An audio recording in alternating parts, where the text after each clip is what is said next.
Hi, Inutu here. Welcome to Bulela Podcast. On this week's episode, I'm sitting down with Seya Fundafunda and we're talking about Queen, her most recent album. We're talking about why she picked the songs that she picked to add into it, why she worked with who she featured with, etc.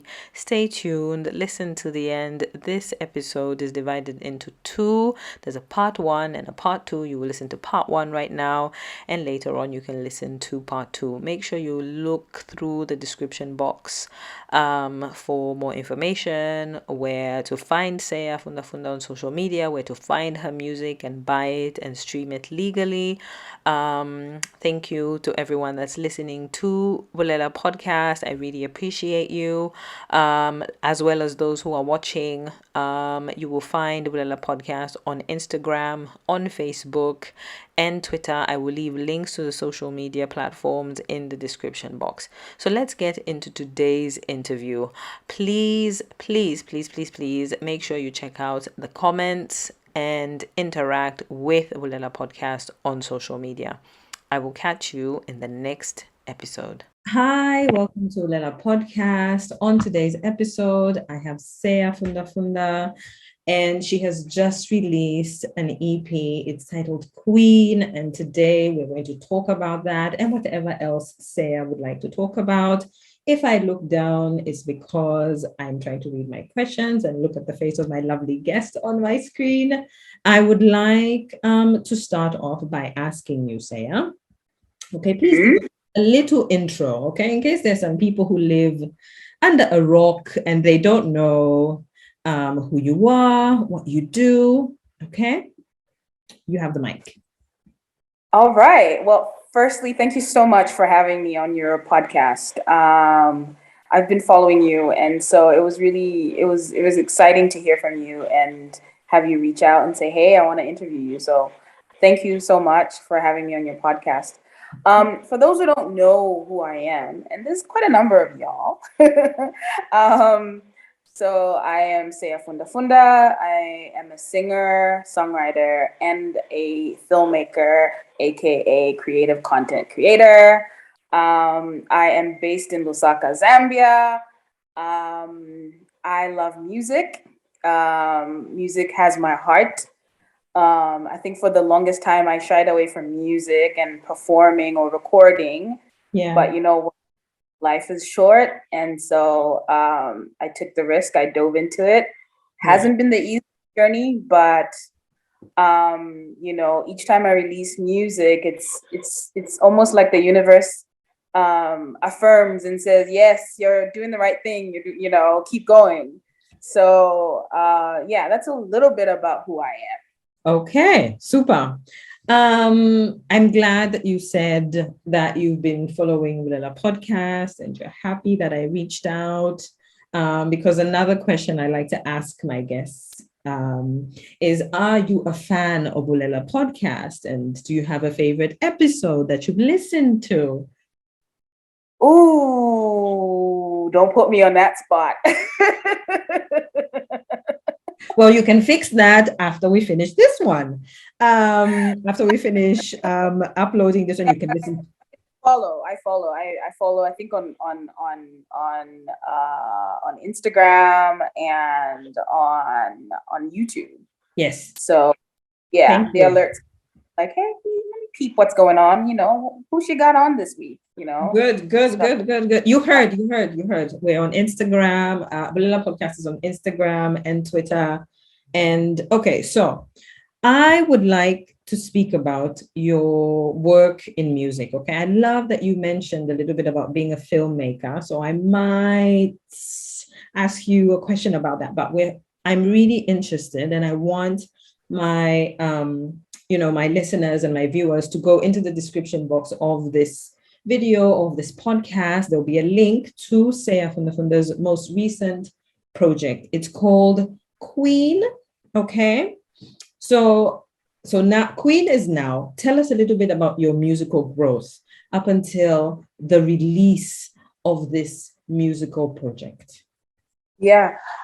So with Queen, I always tell this story each time I've been asked is,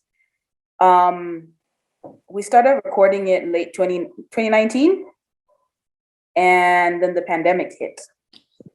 And then we had to pause. So as much as Queen has 6 songs, it took us almost 3 years to put together this project and release it.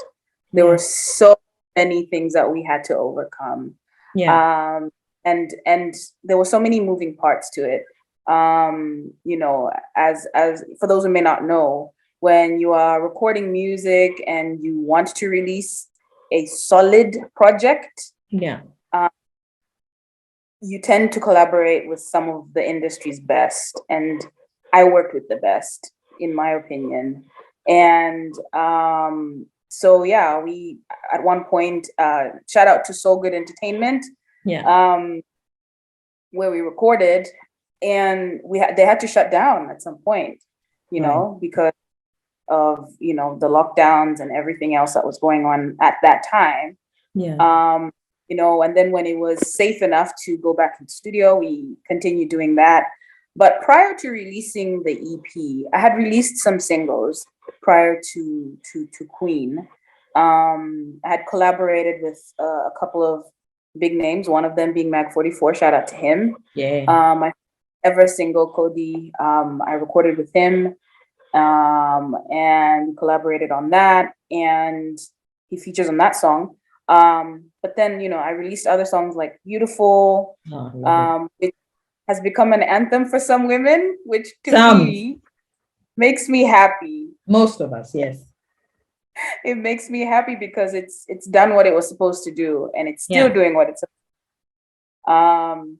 But yeah, fast forward to Queen. I was at a point in my life when I didn't want to make music anymore. And yeah, I had quit music. And but we're glad you're back. Yeah. It's so, I feel like sometimes you sort of have to go through stuff like that before you actually realize, or before you make something great. Sometimes you sort of go through those low moments or seasons in life. And I was in that moment before we recorded Queen. And quit music, but having conversations with different friends in the industry, having been invited to collaborate on one song for another friend, and it was almost like they were dragging me into it. And when I was in the studio, and it was like, okay, I need to get back into this. And so, like, working with new producers and people that I'd never worked with before, at first it was scary because I was like, what if this sucks? What if, there were all of these things going on in my head. And, we recorded one song. In fact, we weren't even supposed to record like an EP or an album or anything. It was supposed to be, I was only supposed to record songs. And so 2 songs in, and it was like, why aren't we just making a whole project? Let's keep going. And so that's how, we continued recording. And some of the songs happened in the spur of the moment. It was, you're completing one song or one session, for example. It's late at night, you're all tired. Someone picks up a guitar and they start playing a chord progression, and you're like, oh, I love that. I really love that. What is that? And they're like, it's a song for you. Okay. I love your team, because I guess there's a lot of, there's a lot of trust, each other. I mean, I pretend I know about making music. I don't, but it's nice to hear. It's nice to hear you. It's nice to hear you say this, I'm happy the EP is out. I'm going to say it now. It's one of my favorite EPs to listen to, because particularly I'm going to ask you this. Ask you now. You have collaborations on your EP, yeah? So coming to that decision, who to collaborate with, tell us about the process about that, making that decision. So when we decided to make an EP, I didn't have anyone in mind at the time. Yeah. In fact, almost like I wasn't going to have anybody on the project as far as like features or any of that. So when I'm a huge fan of Mtinta, and I've been from day one. And so she kind of, took a break for a while. And I remember I was having a conversation with her, and I was like, look, one day me and you need to do a song together, and that was way before, I ever went back to doing music. And when it was time to record, there was one song which she features on, which is called Spotlight. And it's a house, I'm a piano jam. And I was like, okay, I think this is the song that I need you on. Yeah. Different from what you are used to. Yeah. But this is the song I feel you need to be on. And she was a bit nervous at first, she had a reservation, but she was like, you know what, let's do it, and went in and killed it. And the rest is history. So that was for Spotlight. Yeah. And with the gent that I feature on two songs, Okonba and Zambians, Mike is actually the lead producer of the EP. And so every session I was with him. And I know for a fact he's an amazing singer, like I had heard some stuff. He would play me some of his stuff, and worked with people like Mumbayachi. He's worked with James Sakala. He's worked with Wezi. He's worked with a number of artists, I think with Mumpy even. Wow. And so I was like, dude, I would hear his stuff and I'm like, how come no one is like, how come you're not famous? What's going on here? Yeah. So then when he was writing Okonded, Hizano wrote that song. And there's a part where we needed the male voice. There was another gentleman that had recorded, but I didn't really feel it. And I was like, you know what, Mike, replace that vocal. And when he recorded it, I was like, yep, we're good. This is perfect. Okay. And then in Sambilisheni, I forced him. Oh, wow. Okay.